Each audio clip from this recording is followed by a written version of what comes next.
பெசன்ட் நகரில் அமைந்துள்ள அன்னை வேளாங்கண்ணி திருத்தலத்தின் 52வது ஆண்டு திருவிழா இன்று மாலை கொடியேற்றத்துடன் தொடங்க உள்ள நிலையில் பல்லாயிரக்கணக்கான மக்கள் ஆலயத்தில் குவிந்து வருகின்றனர். இதுகுறித்த கூடுதல் விவரங்களுடன் இணைகிறார் செய்தியாளர் பாலாஜி. பாலாஜி, வேளாங்கண்ணி ஆலய ஆண்டு திருவிழா தொடர்பான கூடுதல் விவரங்களை பதிவு செய்யுங்க பாலாஜி. சென்னை பெசன்ட் நகர் அன்னை வேளாங்கண்ணியின் 52வது ஆண்டு திருவிழா கொடியேற்றத்துடன் இன்னும் சற்று நேரத்தில் தொடங்குள்ளது. இன்று மாலை சுமார் சரியாக 5:45 மணிக்கு இந்த கொடியேற்ற நிகழ்வு தொடங்கி அடுத்த மாதம் 8ஆம் தேதி வரை இந்த விழாவானது தொடர்ச்சியாக நடைபெறக்கூடிய சூழ்நிலையில் சுமார் 12 அடி உருவம் அன்னையின் உருவம் பொருந்திய திருக்கொடி பவனியாக பெசன்ட் நகர் முழுவதும் கொண்டு செல்லப்பட்டு இறுதியாக திருக்கோயிலின் வளாகத்தில் இருக்கக்கூடிய 75 அடி உயர கொடிக்கம்பத்தில் இந்த கொடியானது சென்னை மயிலை உயர் மறை மாவட்ட பேராயர் ஜார்ஜ் அந்தோணிசாமி இந்த கொடியை ஏற்றி வைக்கிறார்.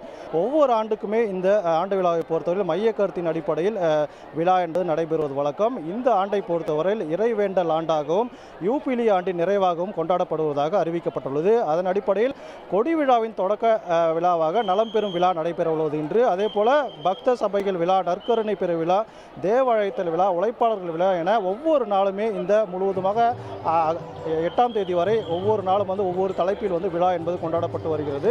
அதே போல இந்த முக்கிய நிகழ்வாக இந்த விழாவை பொறுத்தவரையில் 7ஆம் தேதி சிறப்பு தேர் பவனியும் நடைபெற உள்ளது. இதற்கு ஏராளமான பொதுமக்களும் இந்த கோயிலுக்கு வருவது என்பது வழக்கம். அதே போல செப்டம்பர் 7ஆம் தேதி மாலை 5:30 மணிக்கு இந்த நிகழ்ச்சி நடைபெறும் அறிவிக்கப்பட்டுள்ளது. தொடர்ந்து ஆரோக்கிய மாதாவின் தேர் திருவிழாவை நடைபெற்ற பிறகு 8ஆம் தேதி கொடியிறக்க நிகழ்ச்சியோடு இந்த திருவிழா என்பது நிறைவடையும் என தெரிவிக்கப்பட்டுள்ளது. இதன் அடிப்படையில் தான் இன்று கொடியேற்ற நிகழ்வுக்கான சென்னையின் பல்வேறு பகுதிகளில் இருந்து ஏராளமான பொதுமக்கள் தற்போது இந்த பெசன்ட் நகர் தேவாலயத்துக்கு தற்போது கூடியிருக்காங்க. அவங்ககிட்ட பேசலாம். சார், இப்போ எந்த பகுதியிலேருந்து வந்துருக்கிறீங்க? எத்தனை வருஷமாக நீங்கள் கோயிலுக்கு நாங்கள் ஒரு 8 இயர்ஸாக வரணும். எங்கள் அம்மாவோட சிறப்பு ரொம்ப நல்லாயிருக்கும். அவங்க எந்த வேண்டுதல் இருந்தாலும் நம்மளை நிறைவேற்றிடுவாங்க. நம்ம வேண்டின்னு வரதை பொறுத்து தான். ஒரு 10 பேர் கொண்ட குரூப்பாக வரோம். நாங்கள் வருஷம் வெளிவாக்கம் ராஜமாதத்துலேருந்து வரோம். நாங்கள் சார், இப்போ நீங்கள் எந்த பகுதியிலேருந்து வரீங்க? எத்தனை வருஷமாக வரீங்க? வேண்டுதல் நிறைவேறிக்கா? வேண்டுதல் நிறைவேறினால தான் வருஷமாக நாங்கள் வந்துருக்கிறோம். ஃபஸ்ட்டு வாட்டி நாங்கள் ஒரு 5 பேர் தான் வந்தோம். இப்போ நாங்கள் ஒரு 10 பேர் எல்லாருமே சேர்ந்து ஆட்டோமேட்டிக்காக வர ஆரம்பிச்சிட்டோம். தேரில் நம்ம கரெக்டாக மனசார வேண்டின்னு வந்தால் கண்டிப்பாக நம்ம என்ன நினைக்கிறோமோ அது கண்டிப்பாக நடக்கும். அதான் அவங்களோட அருமை.